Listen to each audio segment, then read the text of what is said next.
To താടിയും പൊട്ടും talks. Guys, നമ്മുടെ ചാനൽ ആരെങ്കിലും ആദ്യമായിട്ട് കാണുന്നുണ്ടെങ്കിൽ സബ്സ്ക്രൈബ് ചെയ്യണം, ലൈക്ക് ചെയ്യണം, ഷെയർ ചെയ്യണം, കമന്റ് ചെയ്യണം, സപ്പോർട്ട് ചെയ്യണം.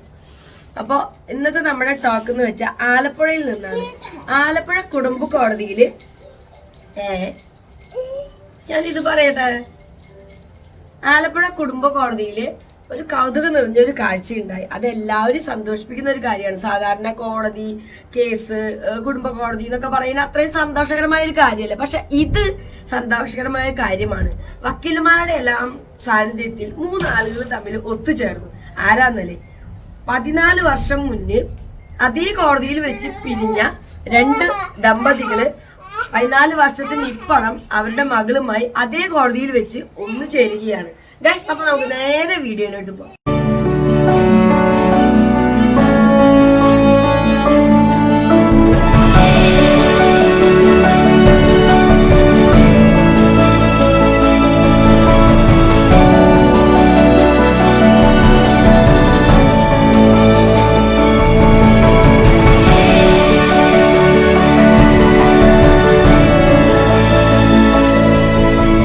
അന്ന് വേർപിരിഞ്ഞ അതേ വരാന്തയിൽ അവർ വീണ്ടും എത്തി.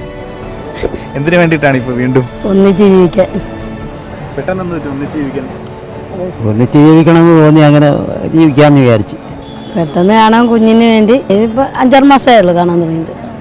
എനിക്ക് ഈ കോടതി വന്നിട്ട് കുഞ്ഞ് കഴിഞ്ഞ മാസമുണ്ട്, അല്ലാതെ ഇതുവരെ കണ്ടിട്ടില്ല. അന്ന് വേർപിരിഞ്ഞ സമയത്ത് വിഷമമുണ്ടായിരുന്നു? ബുദ്ധിമുട്ടുണ്ടായിരുന്നു. അന്ന് കുട്ടിക്ക് എത്ര വയസ്സാ? അന്ന് കുഞ്ഞ് 1 വയസ്സായില്ല. ഇപ്പൊ 16 വയസ്സാവുന്നില്ലേ. സന്തോഷത്തോടെ ജീവിക്കാൻ ശ്രീകണ്ഠ സാറിനെ അറിയിച്ചത്.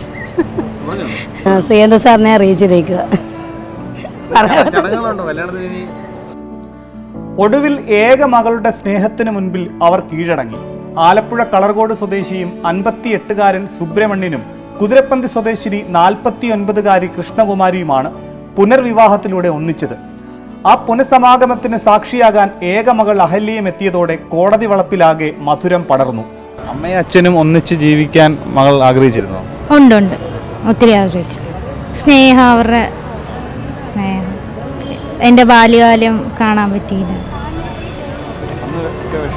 ഉണ്ടായിരുന്നു. അമ്മയ്ക്ക് പോയത് സന്തോഷം വളരെ.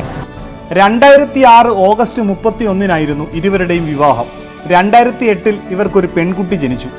നിസ്സാര പ്രശ്നങ്ങളിൽ വഴക്കിട്ട് ഇരുവരും അകന്നു ജീവിക്കാൻ തുടങ്ങിയതോടെ കേസ് കോടതിയിലെത്തി.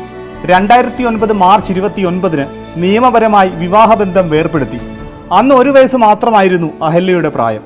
നമുക്കറിയാം, ഇപ്പോഴൊക്കെ റീസെൻ്റായിട്ട് ഫാമിലി ഇഷ്യൂസൊക്കെ ചർച്ച ചെയ്യുന്നൊരു സമയമാണ്. അവരുടെ ആ പിണക്കങ്ങളുമൊക്കെ ചെറിയ ചെറിയ വിഷയങ്ങൾക്കായിരുന്നു എന്നുള്ളത് അവരിപ്പോൾ മനസ്സിലാക്കുകയാണ്. ഏകദേശം 13 വർഷങ്ങൾക്ക് ശേഷം സ്വന്തം അച്ഛനെ കണ്ടിട്ടില്ലാത്ത കുട്ടി അച്ഛനെ ഒന്ന് കാണുന്നത് പോലും ഈ കോടതി വരാന്തയിൽ വെച്ചിട്ടാണ്.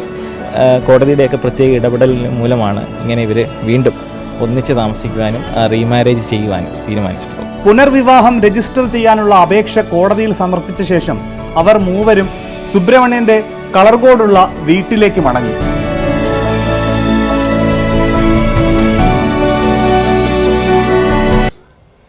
ഈ ഒരു ന്യൂസ് കേട്ടപ്പോൾ അവർക്കൊപ്പം നമുക്കും ഭയങ്കര സന്തോഷം അല്ലേ. അപ്പൊ ഇത്തരത്തിലുള്ള നല്ല നല്ല ന്യൂസുകൾ, ഒരുപാട് സങ്കടവും അല്ലെങ്കിൽ ഞെട്ടിപ്പിക്കുന്ന ന്യൂസുകൾക്കിടയിൽ നമുക്ക് ഇനിയും കേൾക്കാൻ ഇടവരട്ടെ. സാധാരണക്കാരാണെങ്കിലും അല്ലെങ്കിൽ സെലിബ്രിറ്റികളാണെങ്കിൽ പിന്നെ പറയണ്ട, വേർപിരിയലിന്റെ ന്യൂസുകളെല്ലാം നമ്മൾ ഒരുപാട് കാണുന്നതാണ്. അപ്പോൾ അത് എന്താ പറയാ, സങ്കടകരമായ ഒരു കാര്യമാണ് ഡിവോഴ്സ് അല്ലെങ്കിൽ അങ്ങനത്തെ സംഭവങ്ങൾ. പക്ഷെ ഡിവോഴ്സ് അല്ലെങ്കിൽ വേർപിരിഞ്ഞത് പിന്നീട് ഒരുപാട് നാളിന് ശേഷം അതൊരു സന്തോഷകരമായ ഒരു ന്യൂസ് ആയിട്ട് നമ്മൾ കേൾക്കുന്നത് ചിലപ്പോൾ ഒരു പക്ഷെ അപൂർവമായിരിക്കാം. അപ്പൊ അത്തരത്തിലുള്ള ഒരു ന്യൂസാണ്. ഈ മകളാണ് അതിന് കാരണം. ഇത്രയും വർഷത്തിന് ശേഷം 14 വർഷത്തിന് ശേഷം അവർ പിരിഞ്ഞു കഴിഞ്ഞപ്പോഴാണ് നിസ്സാര കാര്യങ്ങൾക്കാണ് അവർ പിരിഞ്ഞിരുന്നതെന്ന് അവർക്ക് 2 പേർക്കും മനസ്സിലായതും അതിന് ഇത്രയും വർഷങ്ങൾ വേണ്ടി വന്നു, ഈ മകള് വേണ്ടി വന്നു അവരെ വീണ്ടും ഒന്നിപ്പിക്കാൻ. അങ്ങനെ വീണ്ടും അതേ ആലപ്പുഴ കുടുംബ കോടതിയിൽ വെച്ച് തന്നെ അവർ വീണ്ടും ഒന്നിച്ചു. എന്തായാലും കുറേ സങ്കടകരമായ ന്യൂസുകൾക്കും വിഷമിപ്പിക്കുന്ന ന്യൂസുകൾക്കും ഇടയിൽ ഇത്തരത്തിലുള്ള നല്ലൊരു ന്യൂസുകളും കൂടി നമ്മുടെ ടോക്കിൽ ഉൾപ്പെടുത്താൻ പറ്റിയതിൽ ഒരുപാട് സന്തോഷം. ഇതൊക്കെയാണ് വീണ് കിട്ടുന്ന ചില നല്ല നല്ല പോസിറ്റീവായിട്ടുള്ള നമുക്ക് ഉള്ള ന്യൂസുകൾ. അടുത്ത നല്ലൊരു ടോക്കായിട്ട് നമുക്ക് വീണ്ടും കാണാം. താടിയും പൊട്ടും ടോക്സ്. ബൈ.